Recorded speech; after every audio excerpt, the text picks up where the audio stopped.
Welcome to your Cougar 27SGS. Alright, going over our maintenance. I like to say before and after camping season for this, especially if you live in a cold area like Michigan. We'll start with our rubber seals. Anywhere you have a rubber seal, you're going to want to treat those with a rubber seal conditioner. Keeps them from drying out, not letting water in. Water is the #1 enemy on a trailer. Treating the roof with a roof cleaner and conditioner. Make sure it has a UV blocker. Same thing goes for the awning. Bearing Spirit Pack, 2 years or 6,000 miles, depending on how much you travel. Exterior, if you don't get exterior protection, waxing it with a carnauba wax twice a year is going to help delam and decolorization. Taking a look underneath our front cap, we're going to have our docking lights, which is our front cap lights. Underneath in our compartment, we're going to have our battery storage. Our battery disconnect, which is going to turn off everything except for the carbon monoxide detector. That always draws power as a safety feature. You're also going to have landing gear on both sides. And on top of that landing gear, you're going to have this little black tab. Each one, even the rears, have this. This is a spot for a socket inside there. You take that tab off, and then you can manually override these landing gears if they were to electrically go out on you. Taking a look at our first tank, we have one on this side, one on the other side. The other side does not have the reader, just one reader on this side. Shows red right now as an empty or not taking gas from the tank. It's pointed that way, so that's facing the other tank. I have the tank right next to me open, so when I flip this over to read this tank, it goes green, signifying that it's full or drawing gas from that tank. It will go red when it's empty. Next to that tank, we're gonna have our baggage door with our auto leveling. Our solar controller, which takes the power from the panels and puts it to the batteries, so it's trying to trickle charge. And then next to that, we're gonna have our wet bay, which the curly hose just twists on and off, if I can get it. Set that to the side real quick. So we got our hot and cold lines, spray off dogs, fish, feet, or yourself. We got our water heater bypass, so that's going to not allow the water or antifreeze to go into our water heater when we winterize, which will turn the Winterize port into a suction via your pump. So once you turn your pump on and you're in water heater bypass and in Winterize mode, you can flood your lines with your antifreeze. City water connection, I do suggest getting a water pressure regulator for that. Drops down the pressure. Campgrounds are pushing for a lot of people. Don't want to blow out your lines. Below that one, we're going to have our tank flush, which is a sprinkler inside our black tank, trying to spray off the sensors of all the toilet paper. Then we got our gray and our black poles. So what we like to do is do our black tank first, our black tank flush second, and then we'll do our gray tank last because that's the cleanest water. And then to the right of that, we're going to have our satellite cable hookups, and then above that is going to be a solar input if you would like another solar panel. Taking a look at our water heater, what we have is our 1 1/16 socket drain plug anode rod. It's going to break down over time. Basically, once it gets to 50%, you'll need a new one. It's the drain plug, goes right in the hole at the bottom. We'll tighten that down, plug in your water, go to your hot water lines, and start flooding out that line until you have a good flow of water coming out of your hot spigot lines. You want to get rid of all the air in here. We want to fill the water heater up before we turn the button on inside. And then if you do want to drain it, what you'll do is you'll have this pressure release valve. Pull the pressure release valve. Once that pressure dies off, you'll be able to take off the drain plug so it doesn't shoot out at you super fast, and then you can drain the water heater. And you do have these reset buttons if for some odd reason it doesn't fire up when you hit the button inside. Below our water heater, we're going to have our sewer port, which I would like to have a clear elbow right here because I like to know when my black tank flush is done cleaning. And then behind it, in the middle of our coach, we got this blue and red line, which is our low point drains for winterizing and de-winterizing. And then to the right of our sewer port, we're going to have another gray tank pole right there. The very back corner, we're going to have our fresh tank gravity fill right here. And then our power cord right there. And then below that, we're going to have our sewer hose storage. And then we're also going to have our fresh tank drain, that valve right there. It is backup camera ready. You just got to take that circle plate out, replace it with the camera. There is a cord behind there that's a plug and play. And then you'll put your camera in, plug that in, put the monitor into your cigarette lighter, turn your running lights on in the vehicle so that the two can pair. And you already have a hitch installed. It's rated for 3,000 pounds. For your awning, once it's fully out, you'll be able to see the tube at the end. If you hold the button too long, it'll reel in the opposite way. And then pitch it for the rain, what you'll do is bend in this elbow or that elbow if you'd like the rain to fall the other way. And then it's just in and out.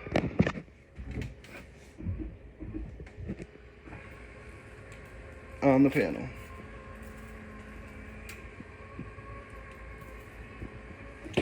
They say you can reel it in bent like this, but I'll push it straight a little bit before I really reel it in.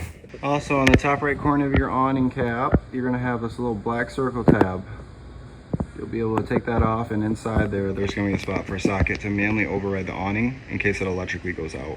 Taking a look at our steps, you want to make sure the door is fully open. Just lifts right up, and you got this handle which opens the tabs on the side behind the frame. So when I straighten that, tabs go, and then open it, opens those tabs back up. You also have pins to change the clearance of the stairs for different campgrounds that you're going to be at. Then you want to make sure that this is flush right here, because otherwise right here and the bottom of the door can rub against each other when you close the door, taking itself out. Then underneath our baggage door, we're going to have TV hookups, 110 outlets, and then the brains of the operation, which is going to be for if the digital panel inside goes out, you'll take this off. Take this off, and then you got motors 1, 2, 3, 4, and 5. And then this is an in and out button for those awnings and slide, again, in case that digital panel goes out. And our last baggage door outside holds our last tank. Again, the reader's on the other side.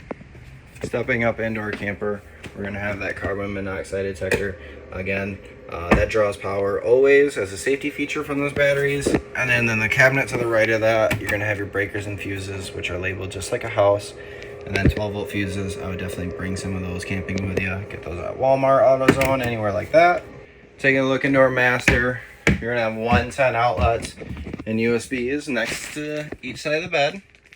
And then the wall and the ceiling, we're going to have our TV hookups. Our master bathroom, we're going to have a foot push pedal. You push that down, the water comes out. You always want about a gallon of water into the toilet. With the toilet solution chemical, that'll break down solids and smells. If you're ever at a full hookup, don't leave your valves open. Let the reader get to 2/3 full. Clean it out and then repeat the process. Put a gallon of water with the toilet chemical solution in there. All right, taking a look at our InCommand display system. Passcode is 0s right now. And then interior lights, water heater. If I hit that button, it would turn on, but I'm not going to turn it on because I don't have water in the system. Water pump, turn that pump for that fresh tank in the middle of nowhere on and off. Fresh black gray 1 and 2. The lights grow as the tanks fill up. Again, don't wait till full. Wait till about 2/3 full. Hit 0s, releases it. We got HVAC.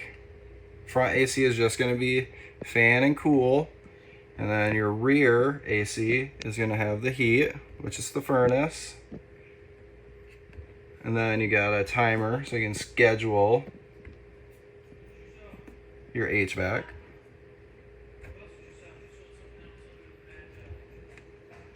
And you got lights, which they all got buttons on themselves too. Slide outs in and out. You'll see the power die off as soon as the slides are fully in or fully out. You want to go fully in and fully out, don't go halfway. And then awning in and out. We did that already. And then you got your settings, which you'll have Bluetooth, which is InCommand on the App Store.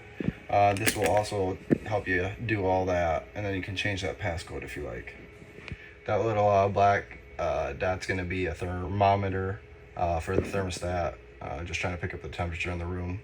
For the microwave, if you need more direction, find the manual packet. There's going to be instructions on that. For the fridge, up top, you got to hold 5 seconds to turn the fridge on and off. 1 is the warmest, 5 is the coldest, but then you have fridge settings, freezer settings, and then nighttime mode. Taking a look at the burners, you got your igniter right here. It turns to the right constantly, it doesn't go to the left. So what you do is you open it to the pilot light symbol. Start your flames. It'll also do the oven, but what you'll do for the oven is hold this down to the pilot light symbol, push that in, and while you're pushing that in, what you're gonna do, keep hitting the clicker until the spark in the back turns into a flame. Once it's a flame, you can roll this over to desired temperature.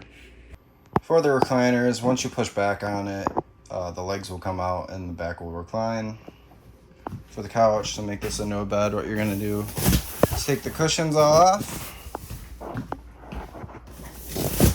put this to the side, then we're gonna lift the bottom up, and the legs are underneath it. Open those, give me 1 second, sorry about that.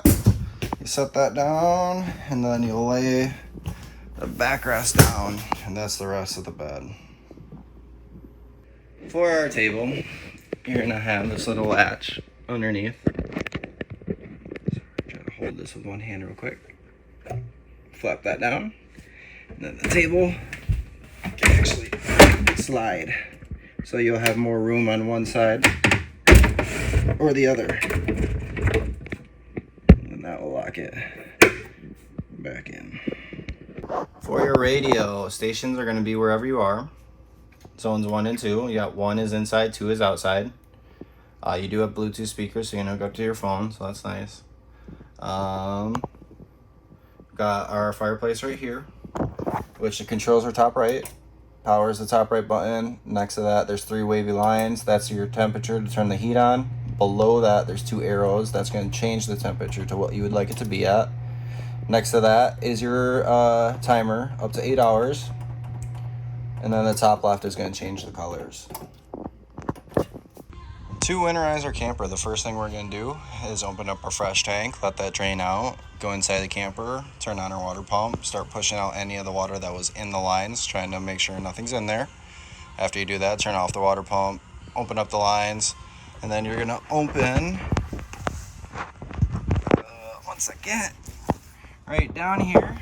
You're gonna have your low point drains, or they're on the frame, but the blue and red hose with the caps on them. You're gonna open those up and let all the water drain. Once the water drains from that, you'll cap those back up. Then you're gonna come to your water heater, go to your pressure release valve, pull the pressure release valve, let that pressure die off before you drain the plug, which is the anode rod, 1 1/16 socket. So pull that out, drain that, and then you're gonna come inside here and you're gonna change your water heater bypass to on, your Winterize to on, which will turn the Winterize port into a suction. So you can get a hose, cut off the end of it, put it to the jug of antifreeze, and go to every source of water and make sure you have good paint coming out of those lines to winterize the trailer.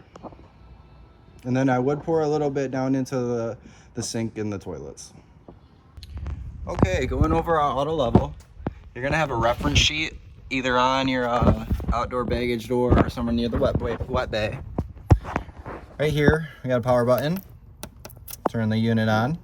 It's blinking to the left because that's what's the way that it's leaning right now. But we have our menu. So we got auto hitch. That's gonna be the last spot it remembers before you hit auto level. Because when you pull into a campground, what you'll do is you'll pull or raise the coach, pull out from underneath it, and then you're gonna auto level it. So theoretically, that last spot, auto hitch, is gonna bring you really close to where you can just hook up to your hitch and leave. Auto retract all, if I hit enter, all the jacks are gonna go back up. In a sense, the coach is gonna dive bomb, so make sure you don't have any like toys or anything underneath it. Retract the rears is just gonna be the rear jacks. Manual level, I can do them all individually. And then if I do have this light on, it will do the opposite. So right now I'm raising the coach and now I'm lowering the coach. Take that back off. And then we're back to ready. So we're gonna hit auto level.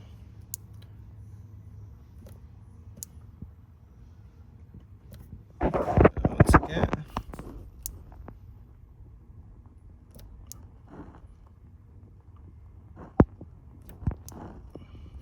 There we go. and it's going to take 3-4 minutes to do its thing.